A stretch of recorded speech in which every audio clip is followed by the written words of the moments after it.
বিশ্বাস করুন, অনেক মাতাল চরিত্রহীন পুরুষকেও সাধু করে দেয় তার পরশমণির ছোঁয়ায়।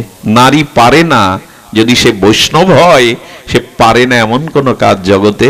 নারী যদি ভক্তা হয়, নারী যদি পরম বৈষ্ণবী হয়, তার থেকে শ্রেষ্ঠ এই জগতে আর কিছু মায়েরাই গড়ে, মায়েরাই ভাঙতে পারে। একটা সংসারে যদি ভক্তিপরায়ণ কোনো মা থাকে না, পুরো সংসার কেন, পুরো পরিবেশটাই বদলে দিতে পারে। আমি এও বলেছি, ভজন এমন একটি মহিমা, ভীষ্মদেবের সামনে কাল এসে দাঁড়িয়েছে, মৃত্যু। পিতামহ ভীষ্ম সরসজ্জায় কাল এসে দাঁড়িয়েছে, অপেক্ষা করছে। আপনার তো ইচ্ছামিত পিতামহ, আমি এসেছি। কালকে দেখে ভীষ্মদেব হেসে বললেন, তুমি চলে যাও, আমি তোমার সাথে যাব না। আমি আমার জীবনে পাপ করিনি, যৌবনে কোনো অপরাধ করিনি, আমি গোবিন্দের সাথে যাব, মৃত্যু তোমার সাথে যাব না। ভজন করলে এত বড় কথা। আপনিও বলতে পারবেন, হে কাল, হে মৃত্যু, আমি তোমার সঙ্গী নই, আমি গোবিন্দের সাথে যেতে চাই। বিশ্ব গোবিন্দ চরণ দর্শন করতে করতেই মহা নির্জানে চলে গিয়েছিলেন। মৃত্যু তার সামনে টিকতে পারেনি। তিনি নিজেই প্রাণকে উৎক্রমণ করলেন গোবিন্দকে স্মরণ করে, চরণ দর্শন করতে করতে।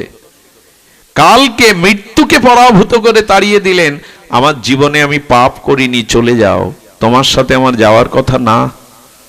ভজন এমন মহিমা, কালও দূরে হাত জোর করে, সমনও দূরে পালায়, মৃত্যুও ভয়ে ভীত হয়ে পলায়ন করে। যার চরণে শরণ নিলে, যার নাম নিলে, কাল মৃত্যু ভীত হয়ে দূরে পালায়। সেই চরণ আমরা শরণ নিলাম না। নান্য পন্থা, দ্বিতীয় কোনো পথ খোলা নেই আমাদের। সুধীজন, এই জন্য আমাদের উচিত হবে, যেন তেন প্রকারেণ কেনা উপায়েন মনা কৃষ্ণ নিষেবয়াৎ, যে কোনো উপায়ে মনটা ভগবানকে দিতে হবে। একটি মার্মিক কথা স্মরণে এলো, বলে ফেলি, পরে স্মরণ থাকবে না।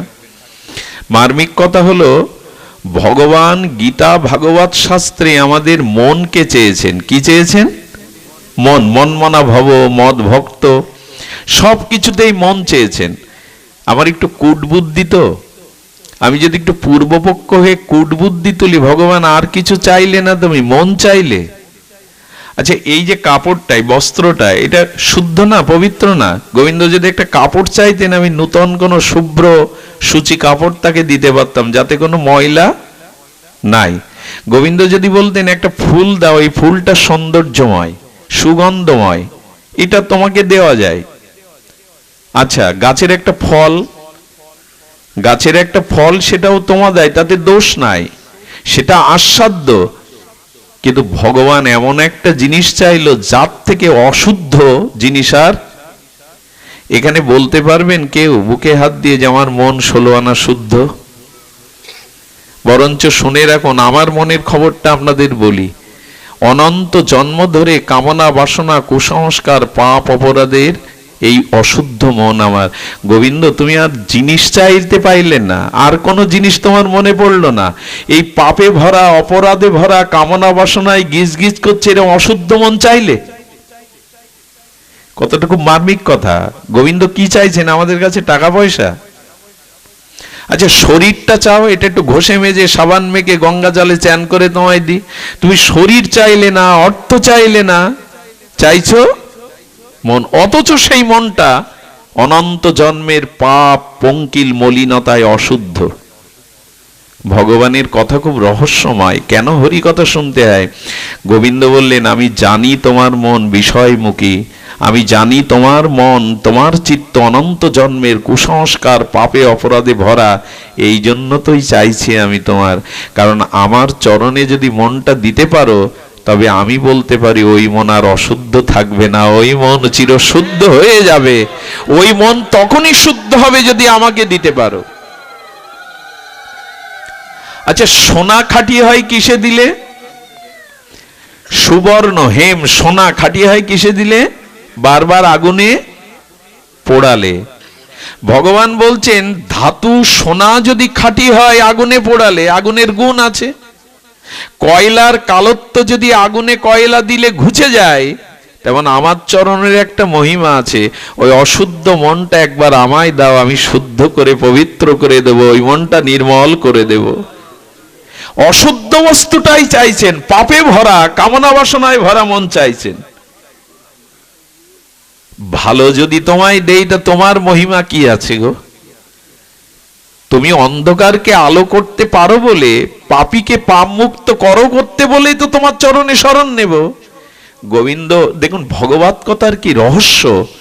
মন চেয়েছেন ওই কারণে, তোমার মনটা শুদ্ধ নয়, পবিত্র নয়, তুমি মনটা আমায় দাও, কারণ এখানে যা দেবে তা অমৃত হয়ে ফিরে আসবে।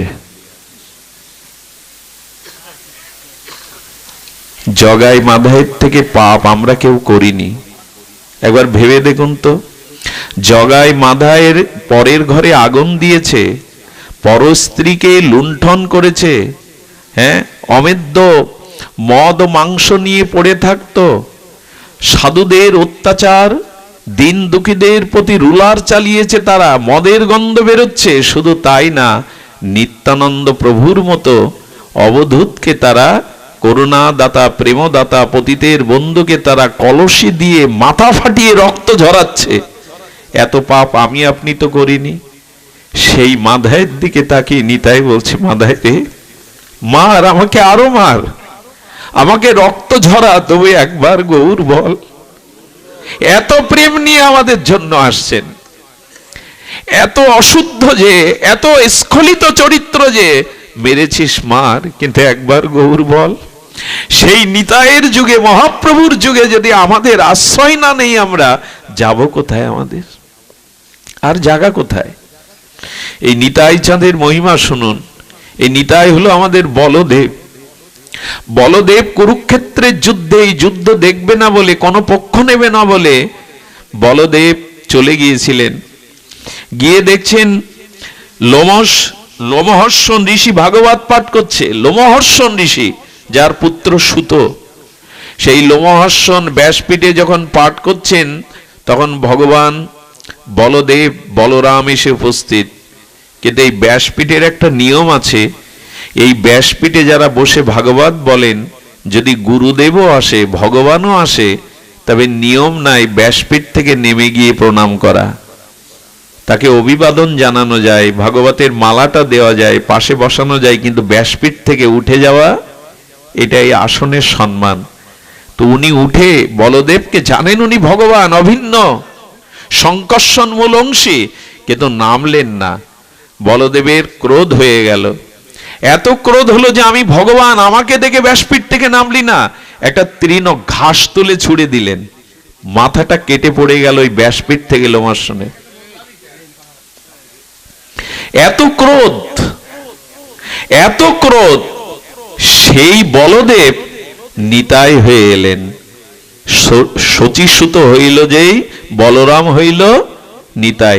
সেই নিতাই এবার ঘাস দিয়ে ভাগবতের মস্তক ছেদন করলেন না, ওই ঘাসটা, ওই তৃণটা দন্তে ধরেছেন। দন্তে ধরে নিতাই কি বলছেন, আমাকে কিনিয়ে লও বলো গৌর হরি। সেই বলদেব, কথাই কথাই যার এত ক্রোধ, যিনি ঘাস দিয়ে মস্তক ছেদন করলেন, তিনি দন্তে দন্তে তৃণ ধরে কারা? ঘাস মুখে দেয় কারা? আজ বলদেব নিত্যানন্দ সংকর্ষণ অংশী, তিনি নিতাই চাঁদ হয়ে দন্তে তৃণ ধরে নগরে নগরে বলছেন, আমাকে কিনিয়ে লও বলো গৌর হরি। এই পাবন অবতারে যদি বাদ পড়ে যায়, আমাদের আর গতি কোথায় বলতে পারেন?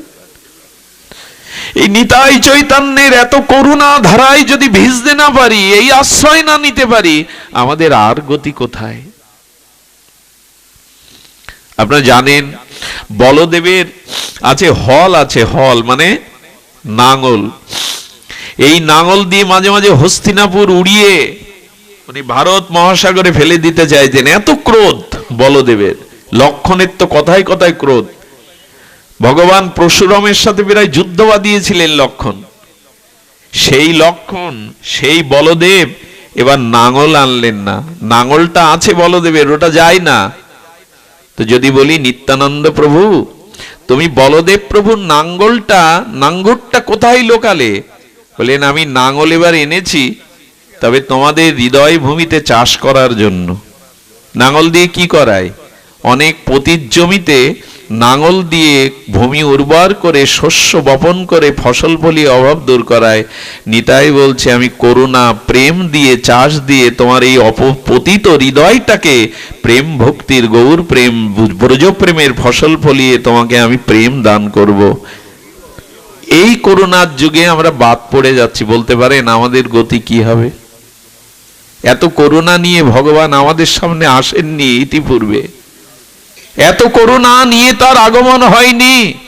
এই তো করুণায় অবতীর্ণ কল, এই বিশেষ কলিতে এত করুণা নিয়ে এলেন, কিন্তু বাদ পড়ে গেলাম, একবারও নিতাই বললাম না, গৌর বলে হৃদয় সিক্ত হলো না।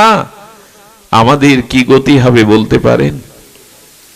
এই সময় চলে যাচ্ছে অস্থির পৃথিবীতে, এই ভয় ভীতি সংকুল বস্তুতে, এই মোহপাশগ্রস্ত হতে মুক্ত হতে একমাত্র আসুন আমরা এই নিতাই গৌরের নামধর্ম, প্রেম ধর্ম, ভাগবত ধর্মের আশ্রয় নেই। এছাড়া আমাদের কল্যাণের দ্বিতীয় কোনো পথ খোলা নাই।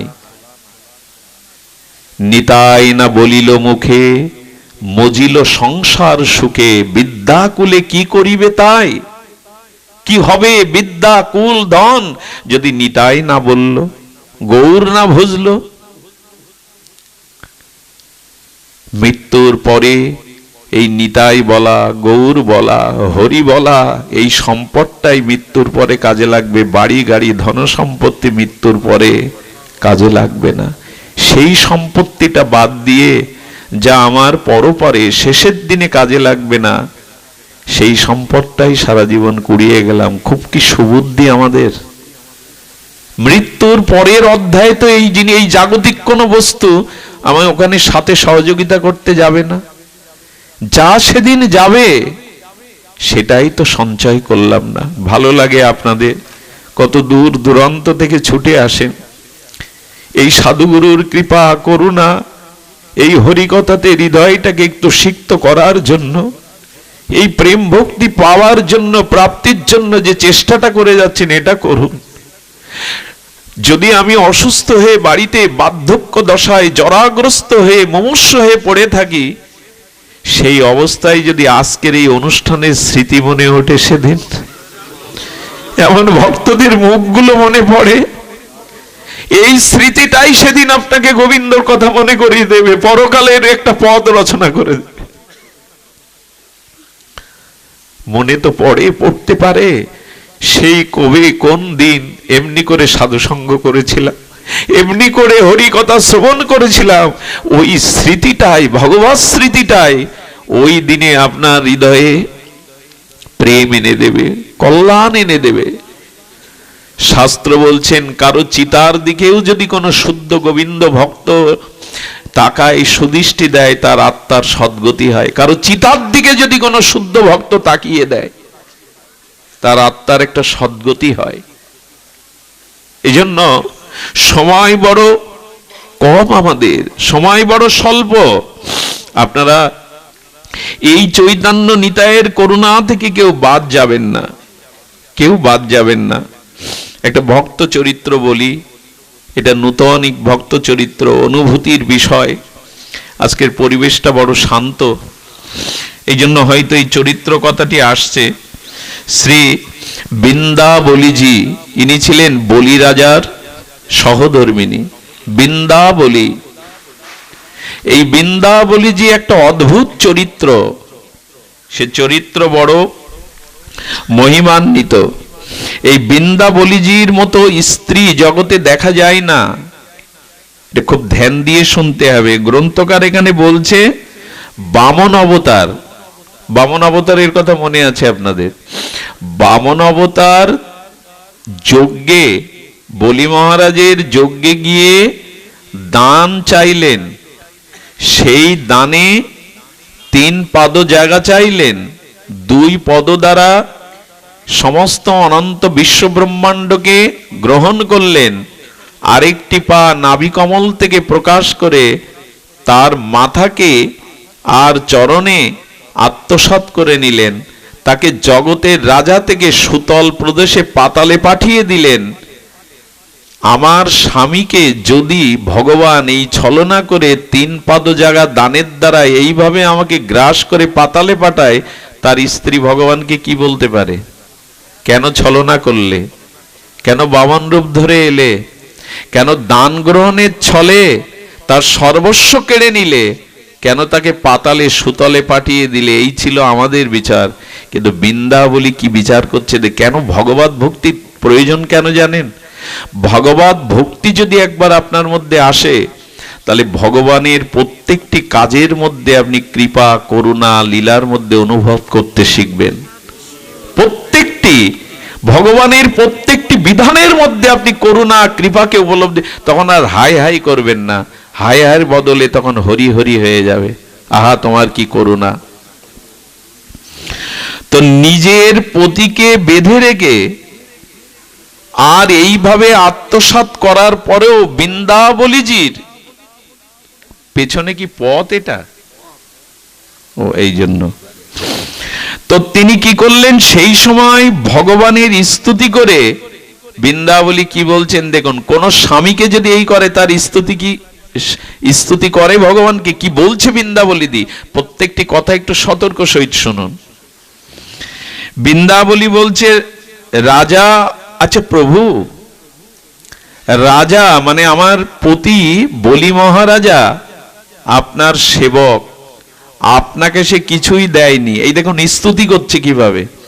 আমি আপনাদের হৃদয়ে কথাটা পৌঁছে দিতে পারছি না, কথাটা এমন মার্মিক কথা, যদি আপনাদের হৃদয়ে দাগ কেটে দিতে পারতাম, সে ক্ষমতা, সে সাধনা তো আমার নাই। তবে একটু কষ্ট হলেও শুনুন। সর্বস্ব হরণ করে, ছলনা করে, দানের নাম করে কেড়ে নেওয়ার পরে তার স্ত্রী কিভাবে ভগবানের স্তুতি করছে, এটা বড় অদ্ভুত বিষয়। আমার মনে হয় এরকম চরিত্র আমি ভাগবতে পাইনি।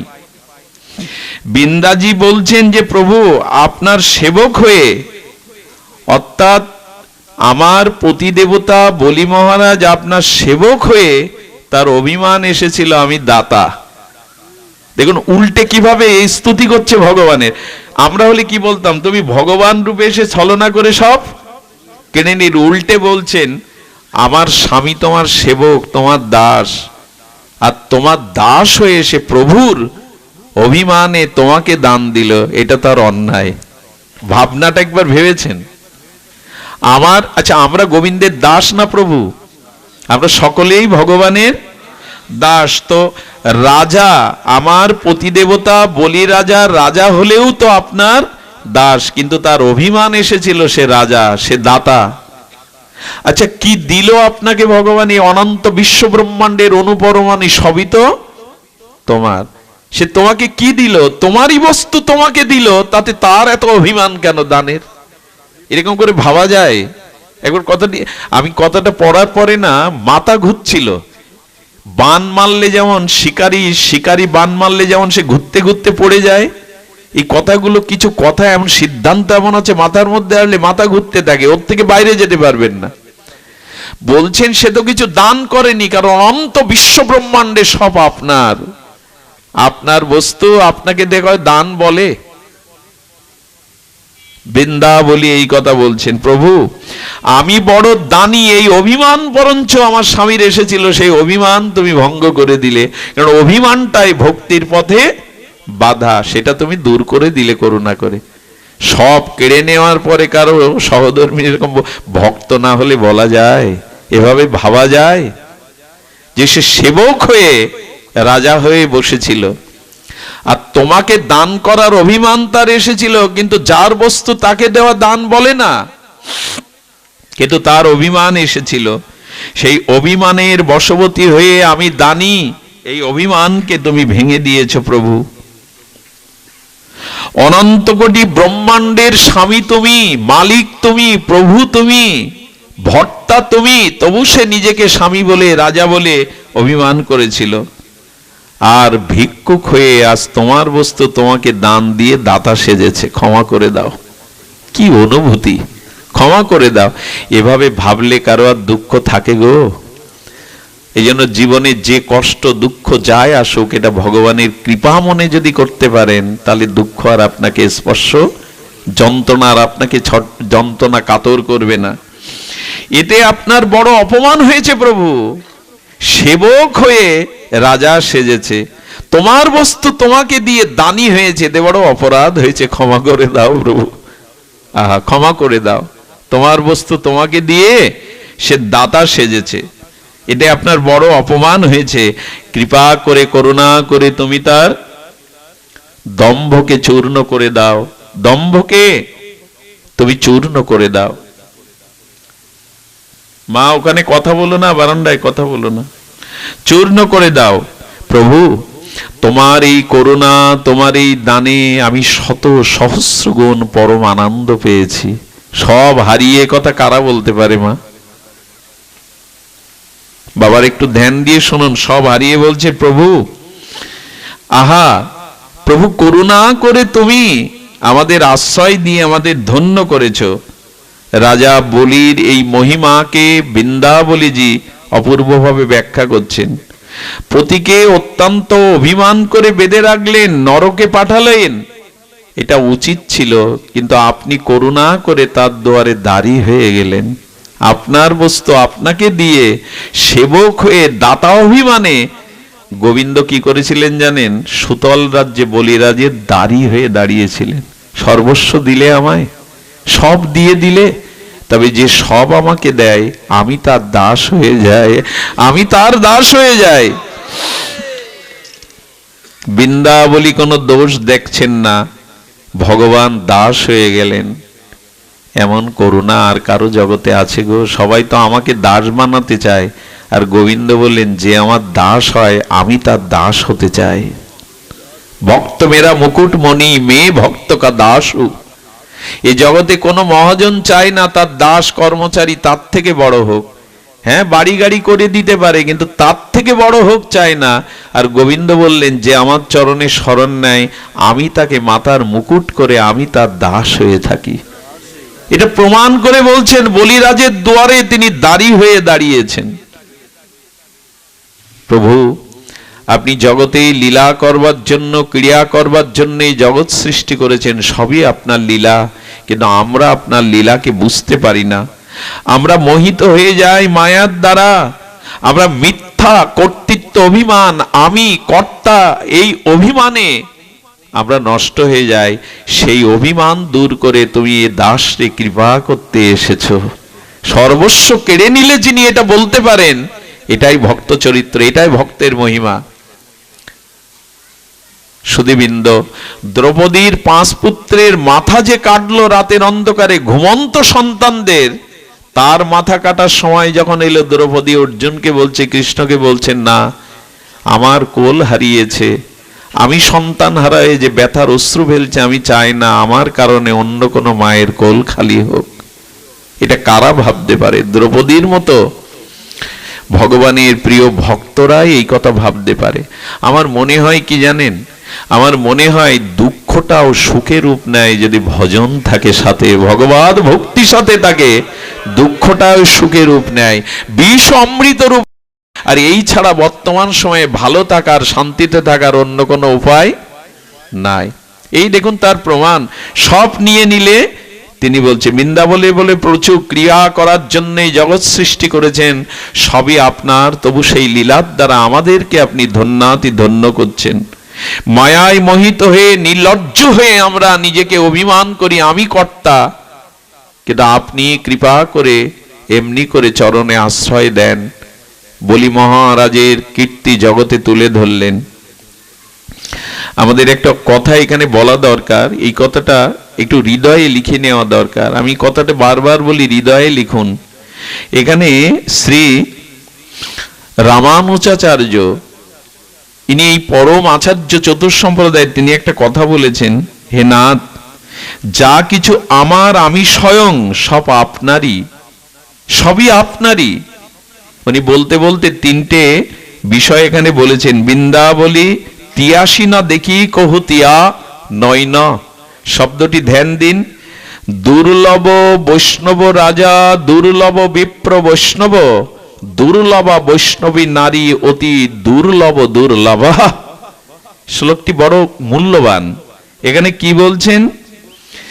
রাজা যদি বৈষ্ণব হয়, কোন দেশের রাজা যদি বৈষ্ণব হয়, তবে তার শাসনের কারণে প্রজারাও ভক্ত বা বৈষ্ণব হয়ে যায়।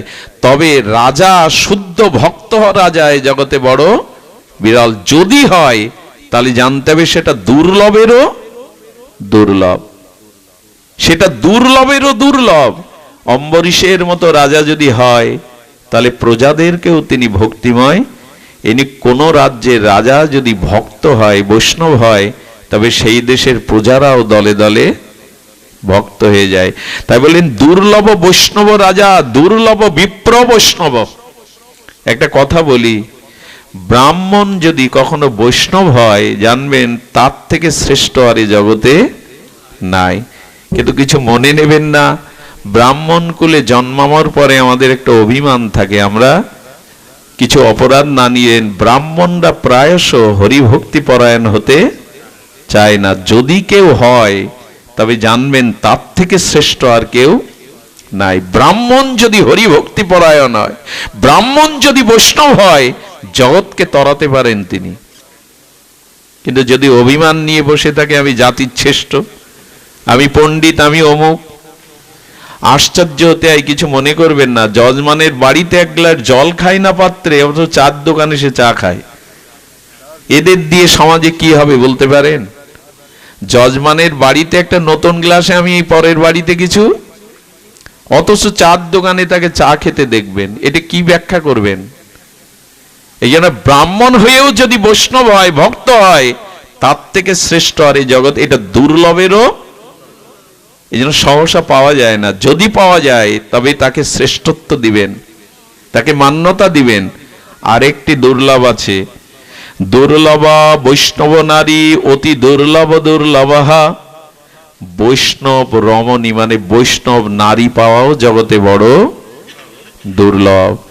নারী যদি ভক্তা হয়, নারী যদি পরম বৈষ্ণবী হয়, তার থেকে শ্রেষ্ঠ এই জগতে আর কিছু। মায়েরাই গড়ে, মায়েরাই ভাঙতে পারে। একটা সংসারে যদি ভক্তিপরায়ণ কোনো মা থাকে না, পুরো সংসার কেন, পুরো পরিবেশটাই বদলে দিতে পারে। বিশ্বাস করুন, অনেক মাতাল চরিত্রহীন পুরুষকেও সাধু করে দেয় তার পরশমণির ছোঁয়ায়। নারী পারে না, যদি সে বৈষ্ণব হয়, সে পারে না এমন কোনো কাজ জগতে। এই জন্য বললেন দুর্লভা বৈষ্ণব নারী, দুর্লভা অতি দুর্লভা। এটা মেলে না। আমি আমার জীবদ্দশাতে দেখেছি কত পশু, হিংস্র আর অশরিক বৃত্তি সম্পন্ন মানুষকেও পথে আনতে। এই জন্য নারী যদি ভক্তি পরায়ণা হয়, সে তার থেকে বড় প্রাপ্তি আর এই জগতে নাই। সুধীবৃন্দ, এই জন্য বারবার বারবার মনে হয় যে রমণী মায়েরা যদি ভক্তি পরায়ণা ত্যাগ বৈরাগ্যিনী হয়ে ওঠে, তবেই পরিবার, এ সমাজ বদলাতে পারে। আমাদের ভারতীয় আর্য ঋষিরা গেয়ে গেছেন তাদের কবিত্ব ছন্দে, না জাগিলে মা ভারত ললনা, এ ভারত আর জাগে না জাগে না। শঙ্খ উলোধ্বনিতে জেগে ওঠো মা, সতীত্বের গুণাবলিতে জেগে ওঠো মা, ভজনের মহিমায় জেগে ওঠো। তোমাদের হাতেই আগামী দিনের সমাজ, আগামী দিনের শান্তি অপেক্ষা করছে তোমাদের হাতেই। এই জন্য বৈষ্ণব ভক্তিপরায়ণা রমণী এ বড় দুর্লভেরও দুর্লভ। এই বৃন্দাবলীর চরিত্রে আমরা সেটা দেখি। ভগবানের সম্পত্তি নিজের মনে করা ঠিক নয়, তার স্বয়ং কর্তা মনে করা ঠিক নয়, সেটা বৃন্দাবলী এই চরিত্রের দ্বারা দেখিয়ে গিয়েছিলেন। সুধীবৃন্দ, বৈষ্ণব নারীর মহিমা প্রসঙ্গে আমরা অনেক কথা বলেছি, অনেক দৃষ্টান্তই দিয়েছি। তবে এইটুকু বলবো যে বৃন্দাবলী যেমন ভগবানের এই লীলার মধ্যে সবটুকু গুণ দেখেছেন, মহিমা দেখেছেন, ততটুকুই আমরা বলবার চেষ্টা করেছি যে ভগবানের সব বিধানকে আঁচল পেতে মেনে নিন। তার ভিতরে অপার করুণাকে উপলব্ধি, তবে এটা হরিনাম ব্যতীত ভাগবত শ্রবণ ব্যতীত নিত্য নিরন্তর ভজনে রত না থাকলে এই বুদ্ধি, এই চিন্তা আমাদের ভেতরে প্রকাশ হবে না। দদামি বুদ্ধি যোগম, ভগবান এই সুবুদ্ধিটা দান করবেন একমাত্র ভজনের দ্বারাই। তাই আপনাদের কাছে বিশেষ অনুরোধ, আসুন আমরা ভজনে ব্রতী হই। যে দিনগুলো গেছে গেছে, যে সময়, যে জন্ম পার হয়ে গেছে গেছে, যেটুকু সময় আছে এটুকু ভগবত প্রাপ্তির জন্য যথেষ্ট। এই বিশেষ কলিযুগে, এই নিতাই চৈতন্যের যুগে বেশি অপেক্ষা নাই। দিনান্তে যে নিতাই বলে একবার, সে হয় আমার, আমি হই তার। যদি দিনান্তে একবার নিতাই বলতে পারেন তবে আপনিও কল্যাণ পেয়ে যাবেন। আমরা যখন দুর্লভা বৈষ্ণব নারীর কথা উঠল তখন বিষ্ণুপ্রিয়ার কথা বলে আজকে পাঠ বিশ্রাম করি, কারণ আমাদের সামনে বিষ্ণুপ্রিয়ার চরিত্র বড় বিরল। মহাপ্রভু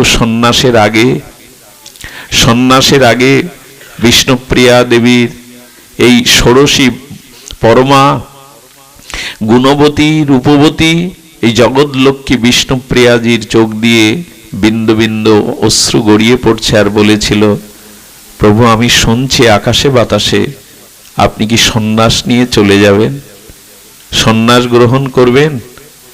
মহাপ্রভু প্রিয়াজির হাত দুটো জড়িয়ে ধরে বলেছিল, প্রিয়া আমি কৃষ্ণ প্রেম দানের জন্য এসেছিলাম, কিন্তু জগৎকে জাগাতে পারলাম না, জগৎকে কৃষ্ণময় কৃষ্ণ প্রেম দান করতে পারলাম না, তাই আমাকে বিদায় দাও। নিজে ত্যাগ বৈরাগ্য অশ্রু সজল নয়নে যদি জীবের দ্বারে যেতে পারি তবে জীবগুলি জাগবে।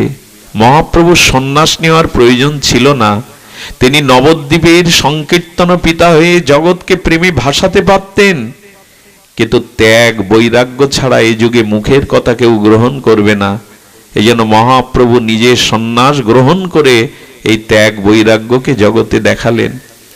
যাওয়ার আগে বিষ্ণুপ্রিয়া দেবীকে বলেছিলেন সেই মর্মস্পর্শী কথা, প্রিয়া তুমি বৈষ্ণবদের জননী, আমি যদি বৈষ্ণবদের ভক্তদের পিতা হই তবে তুমি বৈষ্ণব জননী। তবে শোনো প্রিয়া, যদি কোনো মা মারা যায়, সন্তান প্রসব হতে গিয়ে যদি কোনো জননী মারা যায়, পিতা প্রায়শ সন্তানদের লালন পালন করে মানুষ করতে পারে না। কিন্তু জানো প্রিয়া, যদি পতি মারা যায়, পিতা মারা যায়, মা ভিক্ষা করে দাসীগিরি করেও সন্তানকে প্রতিপালন করে মানুষ করতে পারে। আজ থেকে তুমি বৈষ্ণবের জননী হও, আজ থেকে তুমি গৌর ভক্তগণের মা হও। তোমার ত্যাগ বৈরাগ্য তিতিক্ষা অশ্রু সজল তো না। আঁচল তলে গঙ্গা স্নান করে ঘরে ঢুকতো, সতীমা চলে গেলে আর গঙ্গায় যেত না। প্রিয়াজির সখী কাঞ্চনা 2 বালতি গঙ্গার জল এনে ওইখানে স্নান করে ওইখানেই তার স্নানকৃত সারতেন। সারাদিন কি করতেন জানেন প্রিয়াজি? এ বড় বিস্ময়কর কথা। এমন ভজন যারা আমাদের জন্য করে গেল, আমরা তাদের মূল্যায়ন, তাদের চোখের জলের কোনো মূল্য দেব না। 2টো মাটির পাত্র রাখতেন, একটাতে তন্ডুল চাউল রাখতেন, আর একটাতে খালি। একটা করে চাউল নিতেন আর হরে কৃষ্ণ মহামন্ত্র প্রসাদী করে খালি পাত্রে রাখতেন। আমি বলতে পারেন বেলা 11টা 12টা পর্যন্ত কমুটো চাল হতো। ওই চালটা গঙ্গা জলে ফুটিয়ে প্রভুকে ভোগ লাগিয়ে পেতেন আর সখীকে দিতেন। এই ছিল তার জীবন। এ আমরা কল্পনাও আনতে পারবো না।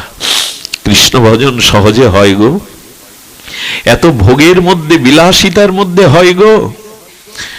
আর কি করতেন? ওই খরম, সেই খরমটা যদি দেখতে চান ধামেশ্বর মহাপ্রভুতে যাবেন। আমার ভাগ্য হয়েছিল মাঝে নবদ্বীপে একটু হরি কথা বলার, শান্তিপুরে। ওখানে যিনি বাবাজি আছেন তিনি আদর করে হাত ধরে নিয়ে প্রভুর পুষ্প চন্দন মালা তুলসী দিয়ে খরমটা দিয়েছিলেন বুকে। সেই খরমটা অনেকে, আপনারাও গিয়ে একবার যদি নবদ্বীপে যান, ধামেশ্বর মহাপ্রভু প্রভুর এই খরমটা, ওতে বিষ্ণুপ্রিয়া দেবীর প্রেম মাখানো, নয়নের জল মাখানো, কোটি কোটি নাম প্রসাদী হয়ে আছে ওই চরণটা। এটা আজও বিস্ময়ে আছে কেন জানি না, এই কাল কবলিত সময় হয়তো আমাদের কৃপা করবার জন্য এখনো আছে। একবার শ্রীহট্টে এনেছিলেন আচার্য প্রভুরা এই চরণ। তো সেই চরণটার বাঁধানো আছে উপর দিয়ে, স্টিল দিয়ে রূপা দিয়ে বাঁধানো, ভেতরে আছে খড়মটা। প্রিয়াজির এইভাবেই দিন চলতে লাগলো, নিত্য নিরন্তর এই নামময় বিপ্রলম্ব রসে ভাসতে ভাসতে কি গড়ল জানেন? বিরহ যখন আর চরমে, প্রিয়াজি আর দেহ রক্ষা করতে পারছেন না, মহাপ্রভু আদেশ দিলেন যে নিম্ন বৃক্ষের তলে প্রভুর আবির্ভাব হয়েছিল, বলল এই নিম গাছটা কেটে প্রভুর একটা বিগ্রহ তৈরি করতে। বিষ্ণুপ্রিয়া দেবীর দ্বারাই এই প্রভুর মূর্তিটা, আজকে সেই নিম গাছটা নাই, যারা গিয়ে দেখেন না, সেই নিম গাছটা গৌর বিগ্রহ তৈরি করা হয়েছিল। এটা পরবর্তীতে লাগানো, তবু তো সেই মাটি, সেই আলো বাতাস, সেই জন্য ওই বৃক্ষকে এখনো মানুষ সম্মান, প্রণাম, বন্দনা, পরিক্রমা করতে হয়। এটা এখনো সেই মাটি তো নিয়ে যেতে পারেননি, সেই অনুভূতি আছে। সুধীবৃন্দ, প্রিয়াজি নিত্য নিরন্তর কি করতেন জানেন? কাঞ্চনা বলছেন, এত রূপ নিয়ে এসেছিলি সখী, ভালো কাপড় কেন পরিস না? মলিন কাপড় পরে কেন থাকিস? বলে, যার প্রভু জীব উদ্ধারের, জীবকে প্রেম দানের জন্য গম্ভীর আর গাম্ভীরার মধ্যে মাথায় বালিশ নেই, পালঙ্ক নেই, শয্যা নেই, পড়ে থাকে, তারই বৈরাগ্য ত্যাগ ব্রত নিয়ে আমার কি শোভা পায় সাজা? মেঝেতে পড়ে থাকতেন, খাটে শয়ন করতেন না, মলিন বস্ত্র পরিধান করতেন। বিপ্রলম্ভ গৌর বিরহ, হাড় কখানা ছিল জ্যোতি যেন চাপা অগ্নির মতো। মহাপ্রভুর ওই বিগ্রহ যেদিন দেখলেন, সাক্ষাৎ গৌর মনে করে, প্রাণ প্রতিষ্ঠা মনে করে জড়িয়ে ধরলেন। কিন্তু ভক্তরা দেখলো এইভাবে যদি বিষ্ণুপ্রিয়া মহাপ্রভুকে সাক্ষাৎ বিগ্রহের মধ্যে দেখতে তবে লীন হয়ে যাবে। তাই বিষ্ণুপ্রিয়ার ভাইদের কাছে এই বিগ্রহের অর্চনের দায়িত্ব দেয়া হয়েছিল এই যাদব মিশ্রের কাছে। একদিন মহাপ্রভুর আবির্ভাব দোল পূর্ণিমার দিন, এটাকে গৌর পূর্ণিমা বলে। কথাটা এই কারণে বলছি, গৌর পূর্ণিমা সমাগত সামনে আসছে। আমার কষ্ট লাগে কোথায় জানেন? যে দেশে গৌর বাঙালির হৃদয় মতিয়া নিমাই কায়া ধরে এলো, সেই বিশ্ববন্দিত রাধা কৃষ্ণ মিলিত তনু প্রেম তত্ত্ব গৌর পূর্ণিমাকে খোঁজ রাখি না, অথচ দুর্গা পূজাকে জাতীয় পূজা মনে করি আমরা।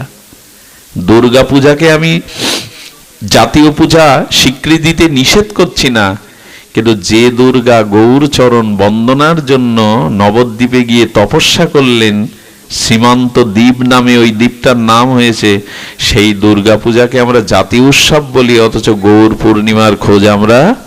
এটা বাঙালি হিসাবে আমাদের ব্যর্থতা।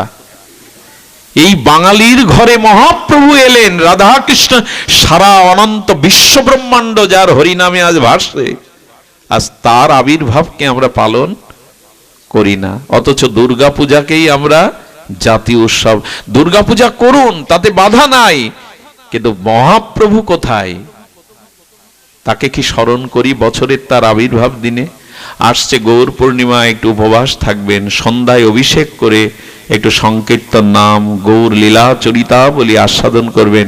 এটুকু হাত জোড় করে অনুরোধ করে গেলাম, কারণ মহাপ্রভু না এলে আমাদের সামনে অন্ধকার ছাড়া কিছুই থাকতো না। কোথায় এই ভাগবত, কোথায় এই হরিনাম, এটা কোথাও পেতাম না। করুণায় অবতীর্ণ হয়ে তিনি দিয়ে গেলেন। সেই বিষ্ণুপ্রিয়া দেবী গৌর আবির্ভাবের দিনে তার বিরহের তরঙ্গ উঠল।